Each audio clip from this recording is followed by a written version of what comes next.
3 jours après sa victoire contre Dijon, le Saint-Quentin Basketball remettait le couvert mardi soir avec la réception cette fois-ci de Nanterre 92.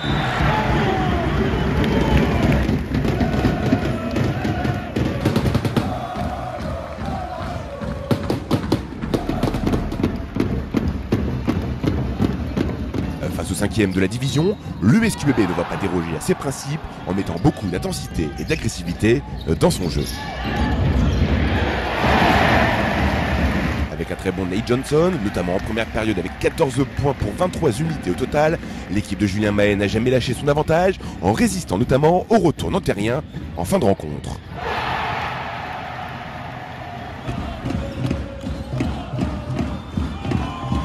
Dans ce choc du top 8 à Pirates, les Saint-Quentinois ont remporté une précieuse victoire 87-82 pour se diriger de plus en plus vers une qualification en play-off. Un joli cadeau pour Julien Mahé qui soufflait hier soir sa 41e bougie. Dijon, Nanterre à domicile, c'est quand même deux gros morceaux du championnat et réussir à prendre les deux matchs, c'est vraiment c'est magnifique, c'est magnifique. Donc premièrement, je voudrais rendre hommage au club de Nanterre. Évidemment, je l'ai fait en avant-match, mais le redire à Pascal Donadieu, tout le respect que j'ai pour lui. Vous avez vu la classe quand même avant le match, hein. C'est la classe. Donc voilà, ça veut dire qu'on peut aller à haut niveau, à très haut niveau, tout en étant respectueux, humble et avec de vraies valeurs, quoi. Et je pense que ça doit être un exemple pour beaucoup d'entre nous. Donc bravo à eux et bonne chance pour la fin de saison. Ensuite, un grand coup de chapeau aux garçons, parce que c'est un match qu'on a mené quand même une grande partie. Donc je pense qu'au final, la victoire est méritée. Et c'est un match qui est très intéressant. C'est un match où le score, évidemment, correspond pas complètement à ce qu'on fait habituellement. Mais on va le chercher.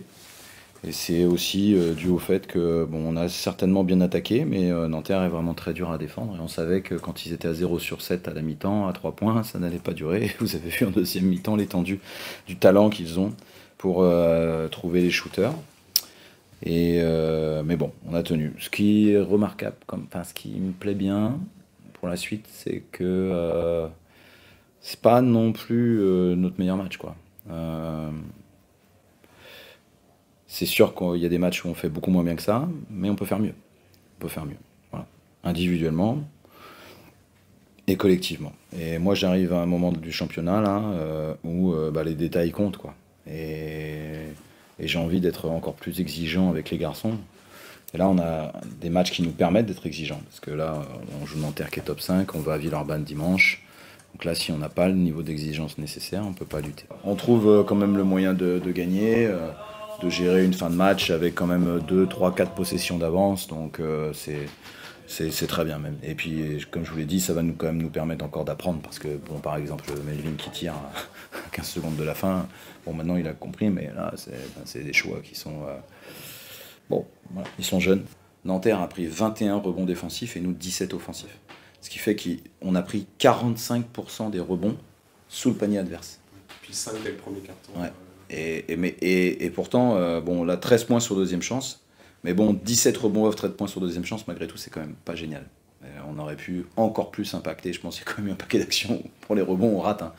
Il y a eu une action là, au début de troisième quart où on a la balle pratiquement 1 minute, mais on ne met pas de panier.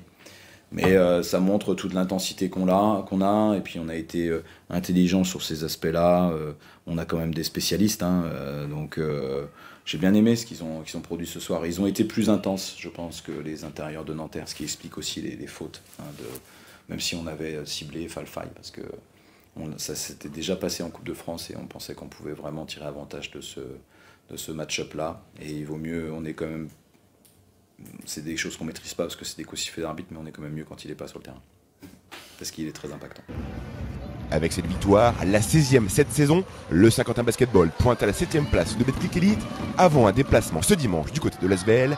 Le SQB n'a pas fini de nous faire rêver.